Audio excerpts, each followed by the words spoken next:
Matthew, how you doing today? Chris, good to see you. Sergio, good to see you. Thanks for having me on.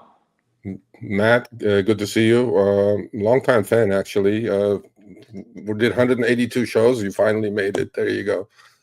So tell us a little bit about yourself, what you did before Fetii, and what is Fetii? Like, what do you guys do? Yeah, certainly. So we're based out of here in Austin, Texas. I went to school at Texas A&M University. My senior year there, started a party bus company, and so I was driving a party bus, taking peers, whether it be to nightlife, to concerts, sporting events, football games, things like that. And so for a whole year, I was driving a party bus and just understanding the charter transportation industry, the pros of it, the cons of it. And after a year, I really thought that, the model was broken, and that, while something had been done to the taxi industry, obviously with Uber, Lyft, and Zipcar and all these things, nothing had really been done to the charter transportation industry. It was still, a model that was hadn't been touched for 70 plus years, and had a lot of things broken within. So we decided to say, hey, why don't we kind of bring rideshare technology into group transportation, and create something new, and that's what we did with Fetii. So we like to say you book it like Uber and Lyft, but the experience it's like charter transportation. So we primarily use 15 passenger transit and Sprinter vans, so that groups can all ride together without having to split up into multiple Ubers, Lyfts, or personal vehicles. And now we're in 6 states, growing, and very excited about it. Yeah, obviously you saw a need, right? Although it may be a niche market, but the TAM, total addressable market, is probably massive if you just include the colleges around the country, right? What does Fetii mean, by the way? Yeah, so it's a French oceanic term for an extension of one's family. So we like to say whenever you're riding in a Fetii, you're with your extended family, you're with your close ones, whether that be blood family or just close ones that aren't necessarily related by blood. But we're all about the experience of bringing people together. No need for them to split up and arrive at different times or in different vehicles. If everybody wants to ride together, then they should be able to do that, and they can with Fetii. Okay. So you said you're in 6 states. Which states are those? So Texas, and we're in every major metro in Texas, Dallas, Fort Worth, Houston, San Antonio, Austin, as well as College Station, where I started it at Texas A&M University. We're also in Atlanta, Phoenix, Scottsdale, Nashville, and then a couple of college towns throughout there. So Tuscaloosa, Baton Rouge, Tempe. But yeah, those are the 6 states that we're in, and the specific markets that we're in right now. And hopefully we'll continue expanding that and entering into new markets here soon. Okay. So you said the app is pretty much like, let's say, Uber for transit vans or party buses, right? So is it on demand, or do you schedule it, and how does the process work? Yeah, good question. So we've got multiple ways. You can do it on demand, or you can pre-schedule it, or you can reserve a Fetii vehicle on an hourly basis, kind of the traditional model. I would probably say about 75% of our usage comes from on-demand app-based versus hourly reservation. And that just comes from the feasibility and flexibility that our platform provides to users. So let's say we're all in a group in Austin, you guys are visiting, and we all want to go out, and instead of taking a party bus or a charter van to where we want to go, and then having to pay a 3 to 5 hour minimum, right, for it to just sit there while we're getting some drinks or having dinner or going to a comedy show, whatever it may be. With Fetii, you just have to pay for that trip there, and then once you're done, you can get a trip back. So that's primarily how it's used, similar to Uber and Lyft. Obviously, we have a lot of different caveats in there that are tailored towards group transportation, like a QR code check-in system and things of that sort. Especially the driver app has a lot of different caveats that it's more tailored towards group transportation. But for the main part, yeah, it's similar. You can get it on demand.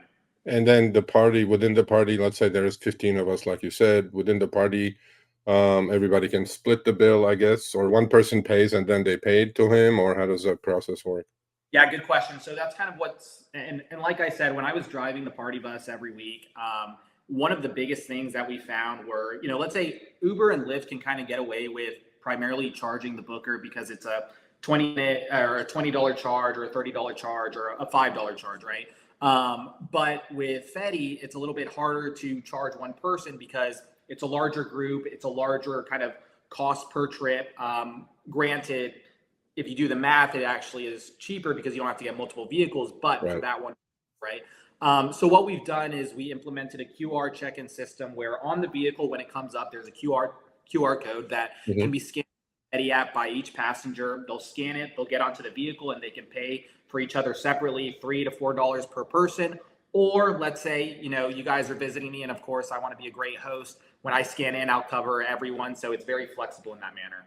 Very cool. Very cool. I mean, you mentioned 6 states, so I already see a couple of questions. We'll put it up if we have time at the end for you to answer. But any plans for California or not? Yeah. So I mean, I think Los Angeles, San Francisco, specifically Los Angeles, I think it would be one of our best markets. I think so too. So many things to do, so many places for groups to go. The biggest thing right now, believe it or not, and it's the same thing with Florida that we're really working hard to try and sort out, is the Insurance. there. Yeah. Yeah. Yeah. Well, but they passed something called SB 371 in California. Uber and Lyft actually loved it, and they said they're going to save hundreds of millions of dollars. It's supposed to lower the commercial insurance that Uber and Lyft have been complaining about for years now.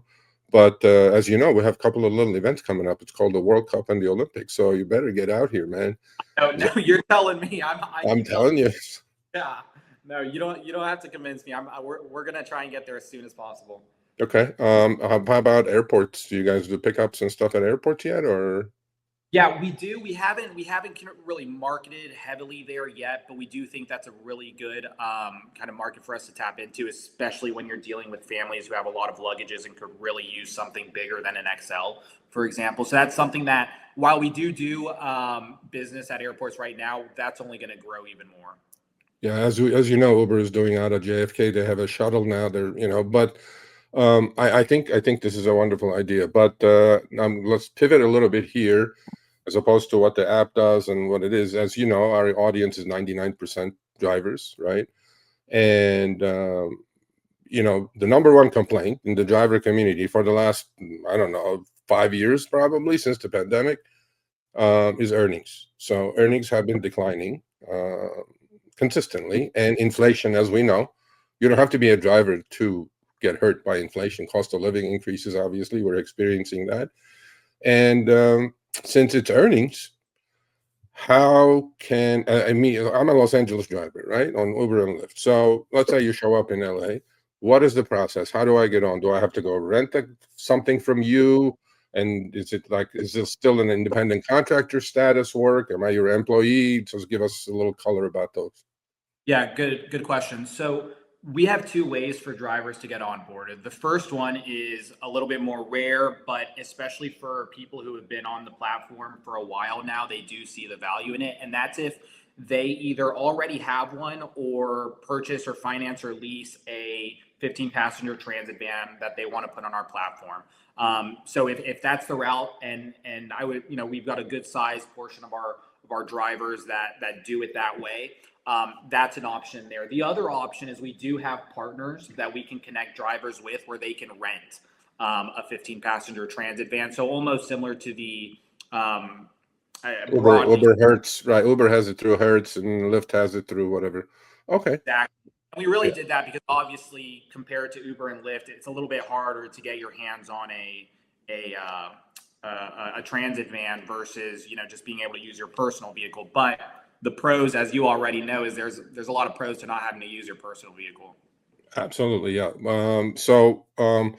Let's say I am able to finance and get myself a transit van, and I put it on the platform, right? You don't have to give us specifics, but I'm assuming these drivers get probably tipped better than because there's 15 passengers in there, and but besides tipping, there's obviously base earnings, base fares. How does that work out? Because in our world, we started at 80-20 split, right? So we used to get 80%, Uber used to get 20%. Now that has flipped around. It's about 50-50, maybe 60-40 for the companies.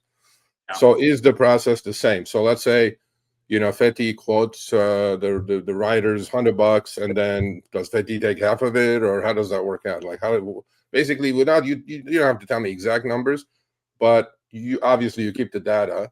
Like what should I expect to earn if I had a van, let's say in LA, and you were in LA? What should I expect to earn on a weekly basis, let's say? Yeah. So on the whole driver thing, it's very fascinating, kind of the angle that we've played on everything. So number one, you touched on tips at the beginning.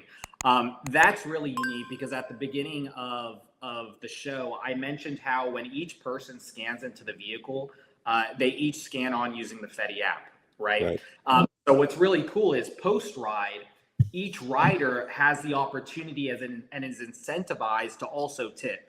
Whereas Uber and Lyft, only the booker is incentivized and has the option to tip, right? So already you're increasing your odds by 15, 13, 10x. That obviously throughout the course of a year adds up significantly and nicely. So that's one really cool thing, that the QR check-in system is not only a benefit to the user experience, but also a great benefit to the driver experience.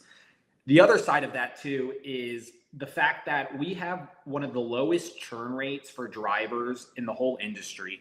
And it's not it's not rocket science as to why. Once I explain it, you'll kind of understand. So what's really cool is that, our drivers are able to earn significantly more. And a lot of them come from, working for years, full-time Uber and Lyft, many hours a week. And the reason why is because whenever whenever a Fetii driver transports a group, that trip is generating 3 to 4 times the revenue of one Uber or Lyft trip, right? So they're able to make significantly more while driving significantly less and doing significantly less trips. And you and I both know that, whenever Uber, or whenever Lyft, or whenever any rideshare company says, hey, our drivers are earning this much, or they're earning this percentage, a lot of times they're not being truthful about okay, what are the actual costs, right? What are the actual dead times? How many trips did it take to reach that? And so what's really cool is, like, let's say it's 50,000, let's say it's 100,000. Obviously, it's based on how many hours people are driving and things like that. But that number isn't identical across platforms with Fetii. So if you're making our top earners in some markets 6 figures, right? That 6 figures is a lot different than 6 figures on Uber and Lyft, because our costs for the drivers are significantly lower. Does that make sense? Yeah, absolutely. Yeah. No, I mean, look, to me, the important thing is earnings are the key, right? So, we have a saying at the rideshare guy, don't work hard, work smart, right? So I'm like, hey, that's one. One thing I always say is work smarter, not harder. If you aren't using the Solo app, then you may be working harder.